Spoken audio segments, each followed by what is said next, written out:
Queridos amigos, sejam bem-vindos ao canal Videira Espírita. Meu nome é Cristina Brito e este é o programa Escuta que aí vem história. E aqui, todas as semanas, vemos uma história do espírito Humberto de Campos, o nosso irmão X, recebida através da mediunidade de Chico Xavier. Atualmente estamos começando o livro Luz Acima, publicado pela Federação Espírita Brasileira. Nosso capítulo de hoje é o capítulo 1. Nós começamos semana passada com a introdução deste livro, que tem um título, Luz Acima, não é? Também a introdução é o mesmo título do livro. E hoje vamos ver, no capítulo 1, não é uma história, mas é como se fosse uma prece que Humberto de Campos faz a Jesus. E nessa prece, ele reflete sobre como Jesus é o príncipe da paz e deixou extremamente marcada esta característica, porque afinal é um espírito puro, não é?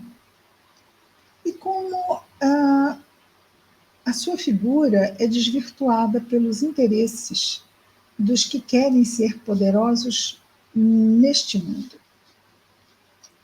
equivocadamente, não é? E ele vai, então, nesta prece, falar muito sobre isto, sobre como aqui na crosta, olha, esse livro,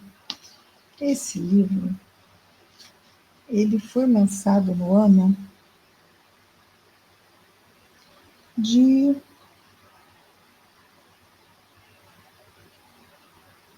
1948.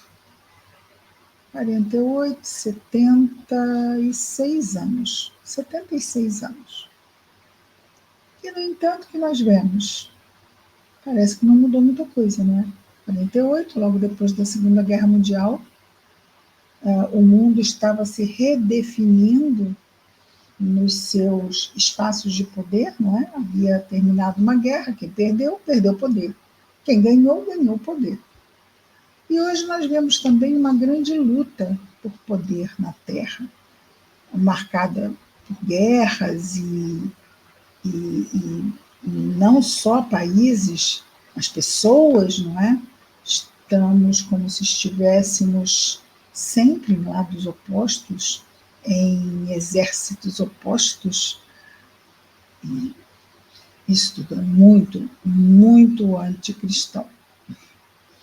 Sem dúvida. É. Este primeiro capítulo tem o título de Ante o Grande Renovador, ou seja, diante do grande renovador.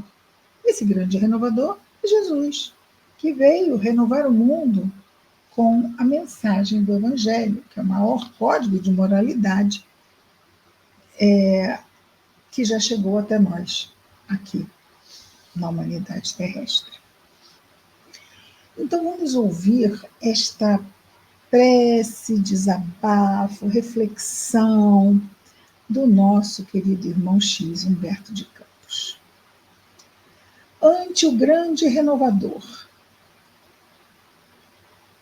Senhor, lembrando a tua crucificação entre malfeitores, sacrificado em teu ministério de amor universal, ouvimos apelos de vários setores religiosos do mundo presente, invocando-te o nome para incentivar os movimentos tumultuários da renovação política que convulsiona o planeta. Há 76 anos atrás. E hoje parece que esse movimento tumultuário ou movimentos tumultuários da renovação política continuam convulsionando o planeta. Concordam? Escrevam nos comentários o que acham. Asseguram-te a posição de maior revolucionário de todos os tempos. E revolucionário, às vezes, tem um tom um pouco belicoso, não é? que leva à ideia de revolução, armas e essas coisas. É um revolucionário da mente humana, da moral humana, sem nunca ter pego ou feito qualquer leve sinal de violência. Alguns poderiam levantar, ele virou aquelas bancas de comércio que estavam no átrio do templo. Ele chamou a atenção, era isso bem que ele queria. Estava sendo feito num lugar sagrado comércio. Estava se negociando dinheiro com as coisas de Deus no espaço de adoração. Como se não houvesse problema nenhum.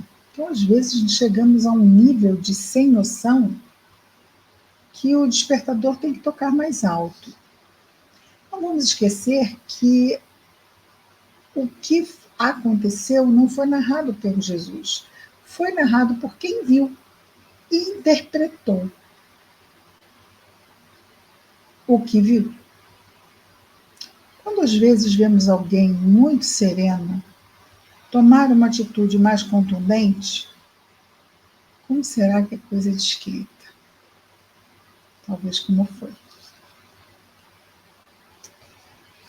E se fosse serena, ninguém ia dar ideia nenhuma. Às vezes, pelo menos, falar contundentemente a uma criança para ver se ela desperta e para de fazer o que está fazendo de errado. Continua o nosso Humberto de Campos na sua prece. Afirmam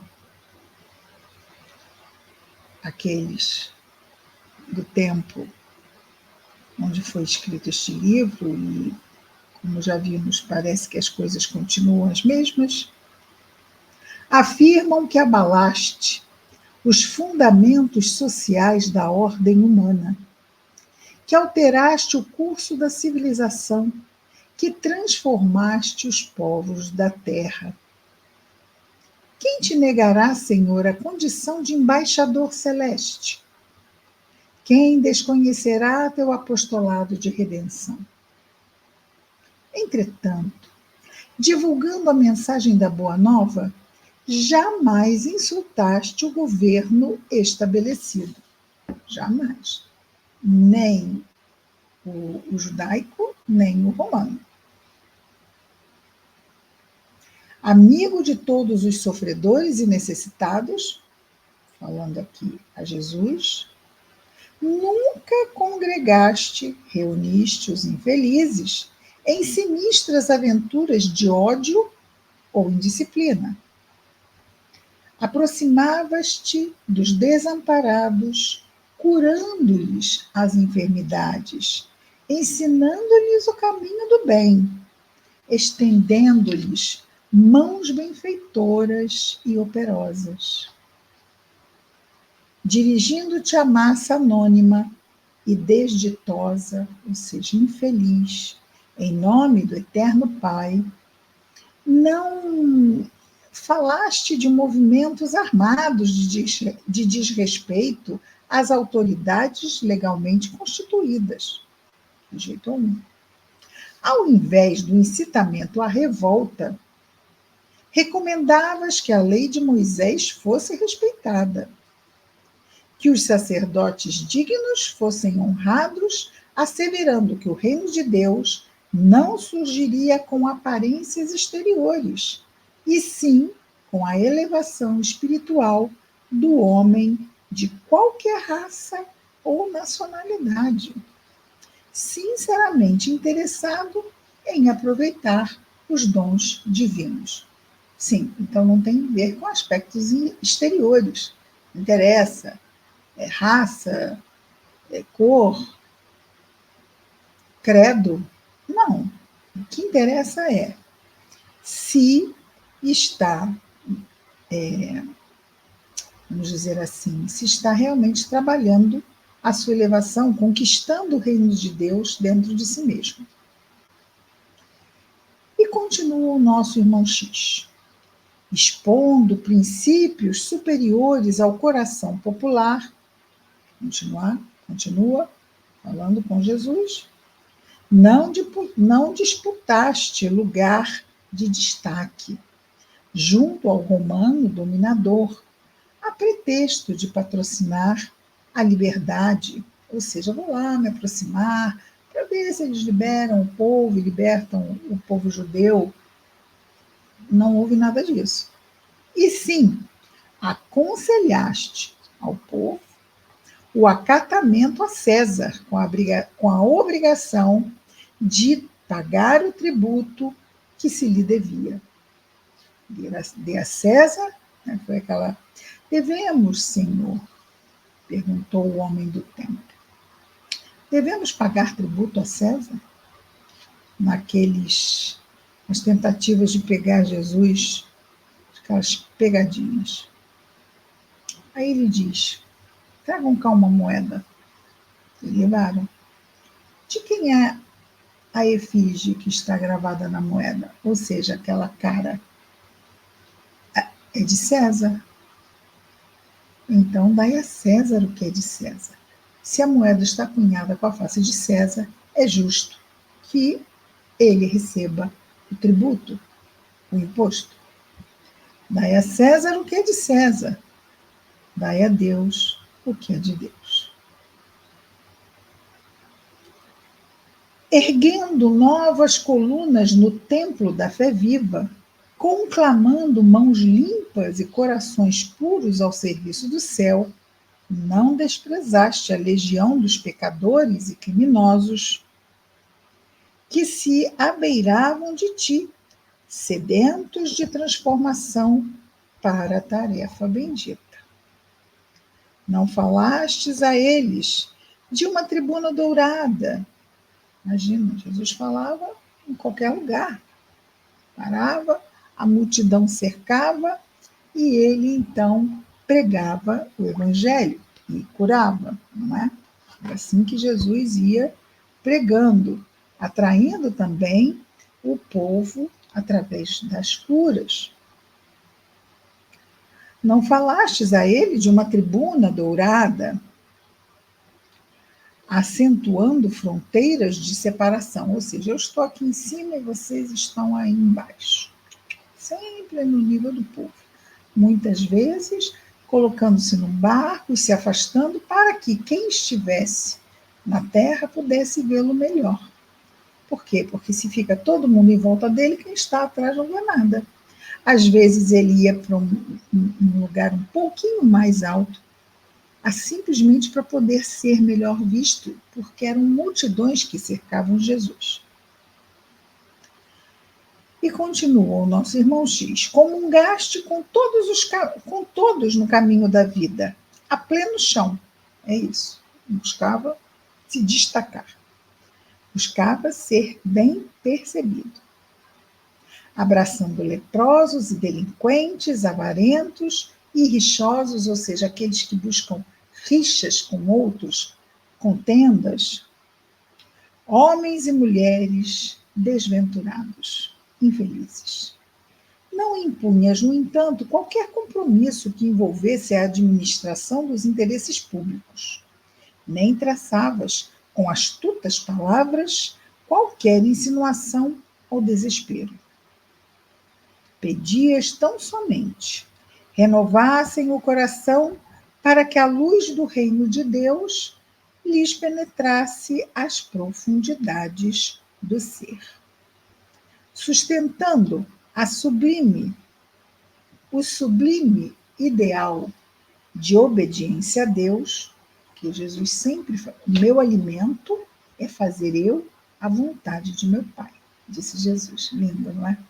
Mostra como ele é obediente a Deus. Sustentando o sublime ideal da obediência a Deus, nunca ordenaste morte ou punição aos companheiros menos corajosos. Suportaste as fragilidades dos discípulos mais queridos, confiando no futuro, certo de que, se podiam faltar a ti nos instantes mais duros, não falhariam para com o Pai, nas grandes horas, desde que não te desanimasses na semeadura da fraternidade e proteção, pelo esforço da palavra e pelo exemplo no ciclo educativo. Ou seja, ele mostrou para os seus discípulos como eles deveriam agir quando ele não estivesse mais ali, né? De ânimo firme, enfrentando as dificuldades a fim de cumprirem também a sua missão no reino de Deus, ou mesmo para a divulgação do reino de Deus entre os irmãos de humanidade aqui, né, depois da partida de Jesus.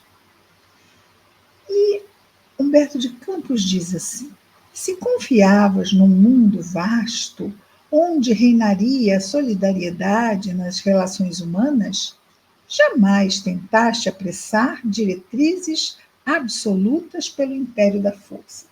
Sim, Jesus sabe que vamos melhorar, mas precisamos de tempo. Vamos fazer isto no tempo natural da necessidade e da dificuldade, resistência, e que levaremos para aprender o que precisamos aprender e melhorar em decorrência disso. Começaste sempre a propaganda dos propósitos divinos em ti mesmo. Como? Exemplificando. Pregando, mas tudo que Jesus pregava, ele exemplificava. Revelando o próprio coração, cultivando o trabalho e a esperança, com suprema fidelidade ao poder mais alto que marcou a estação adequada, a semente, a germinação, a flor e ao fruto. Então vemos que é um processo, que não adianta querer acelerar com violência, porque é um processo que tem que se desenvolver de forma natural. Em momento algum mobilizaste a violência, alegando necessidade de serviço superior, e em todo o teu apostolado jamais desenhaste o menor ensejo. Jamais desenhaste, não. Jamais desdenhaste o menor ensejo de amparar o próximo edificando. Ou seja, jamais Jesus perdeu uma oportunidade de ajudar o próximo. Para isso abraçaste os velhos e os doentes, os deserdados e os tristes, os aleijados e as criancinhas. Nunca disseste, Senhor, que os discípulos deveriam dominar em Roma para serem úteis na Judéia, nem prometeste primeiros lugares nas estradas da glória aos companheiros queridos, escolhidos por ele para serem apóstolos. Não prometeu lugares especiais para ninguém. Quando eles, a mãe de dois deles, não é, de João e de Tiago, perguntou a Jesus se por acaso os filhos dela não poderiam, no reino de Deus, se sentar um à sua direita e outro à sua esquerda, ele disse que não poderia responder isto, porque isto caberia a Deus decidir. E por que caberia a Deus? Porque eles teriam que fazer por onde chegar lá, ou seja, as leis de Deus, não é? E ele ainda diz, Jesus, não sabes o que pedes. Imagina, para chegar lá, já que os apóstolos eram espíritos como nós, cheios de possibilidades, melhores que nós à época, não é? Tinham mais recursos morais para levar à frente as suas missões como apóstolos, mas, de qualquer forma, eram espíritos como nós. Então, esse é o pedido mesmo de uma mãe, e às vezes as mães fazem pedidos assim mesmo, sem noção, não é? Ele vai falar disso, olha. Vai falar disso. Nem prometeste primeiros lugares nas estradas da glória aos companheiros de Leto, ainda mesmo em se tratando de João e Tiago, que te foram carinhosos amigos, mas garantiste a vitória sublime a todos os homens que se fizeram devotados servos dos semelhantes por amor ao Pai Celestial. Invariavelmente, solicitaste socorro e proteção, desculpas e auxílios para os que te perseguiam, gratuitamente irônicos e ingratos. Lembramos lá na cruz, não é? Pai, perdoai-lhes, eles não sabem o que fazem. Tua ordem era de amor e paz, que todo espírito se converta, para que todo espírito se converta ao eterno e infinito bem. Hoje, contudo, mas, porém, hoje, improvisam-se guerras sanguinolentas e sobram discórdias em teu nome. Há companheiros que disputam situações de relevo, de destaque, a fim de servirem a tua causa como se o sacrifício pessoal não constituísse a tua senha na obra redentora. Outros te recordam os ensinos para justificar a inconformação e a desordem. Nós precisamos conhecer o Evangelho para não fazermos certas interpretações totalmente descabidas do que seja ser cristão. Sim, foste em verdade, o grande renovador. O grande renovador. Transformaste os séculos, as nações, trabalhando e perdoando, ajudando e servindo, esperando e amando sempre. Um dia, na praça pública, ele agora vai trazer à baila a mulher adúltera, aquela que quase foi apedrejada, não é? E Jesus então disse: bom, aquele que estiver sem pecados aqui, que atire a primeira pedra. E aí, aos poucos, cada um foi deixando a pedra no chão e foi embora. Ao final, ficou apenas Jesus e a mulher. Um dia, na praça pública, quando ficaste a sós com humilde e infortunada irmã, que se vira fustigada pelo populacho ignorante, que se vira acuada, né, levada para ser julgada em praça pública e morta, porque ainda hoje este é a sentença em alguns lugares do mundo, não é? Que os adúlteros, mas geralmente só quem é apedrejado é a mulher, ninguém deveria ser, não é? Quando há essa questão do adultério. Então, o populacho, né, o povo levou ali para que ela fosse julgada, e aí Jesus disse o que disse, os outros foram embora e ficou apenas ele e a mulher. Então Jesus fala à mulher: mulher, onde estão os perseguidores que te acusam?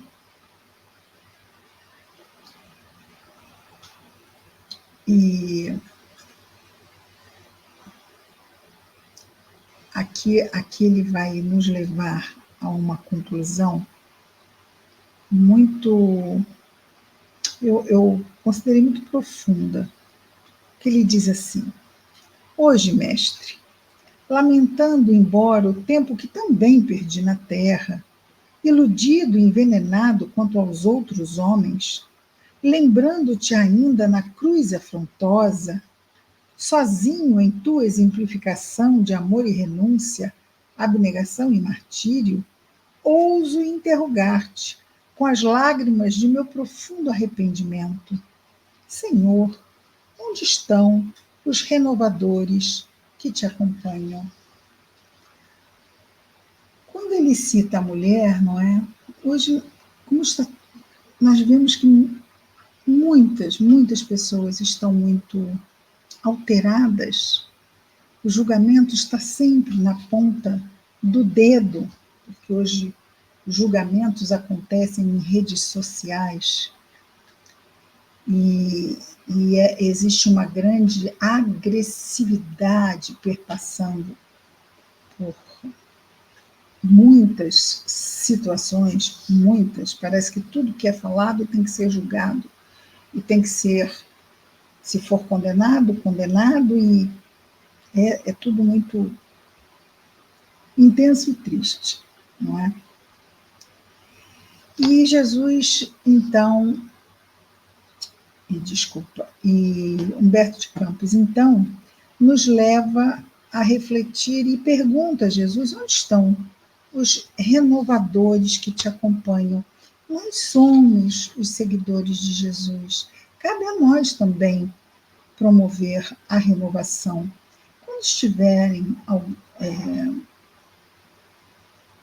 nessas chamas de crítica, chamas mesmo, não é? Às vezes destruidoras de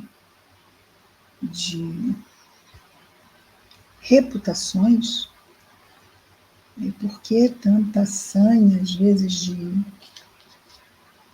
de raiva?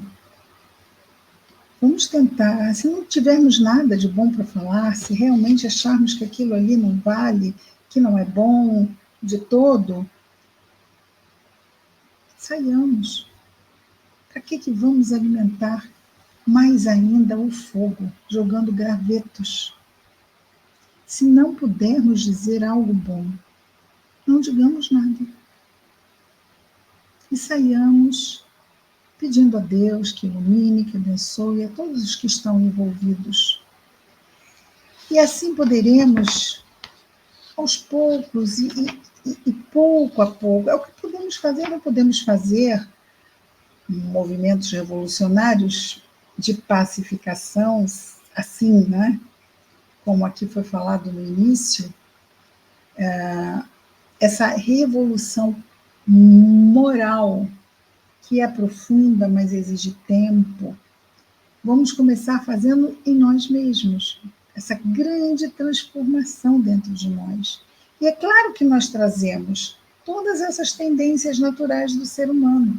É claro que isso também nos toca, também nos muitas vezes pode nos... mas...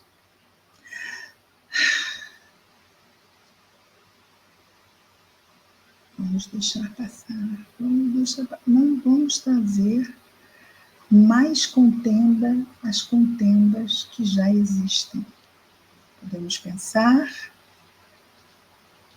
mas não vamos atiçar mais esses núcleos onde ali a paz, até porque paz não dá like, não é? O que dá like é bochicho.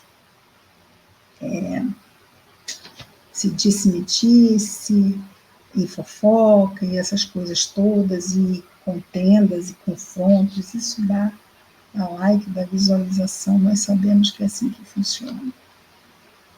Mas isso vai nos afastando do que nós realmente viemos fazer aqui. Vamos ficar mais atentos. Isto, quando falamos em primeira instância para nós mesmos, não é? É isso, amigos. Ficamos aqui hoje com o nosso Humberto de Campos, falando com Jesus, falando com nós todos e nos fazendo um pouco pensar sobre o quanto também nós somos os renovadores, pelo menos das nossas próprias vidas. Semana que vem estaremos aqui com mais um Escuta que aí vem história. Até lá, muita paz a todos.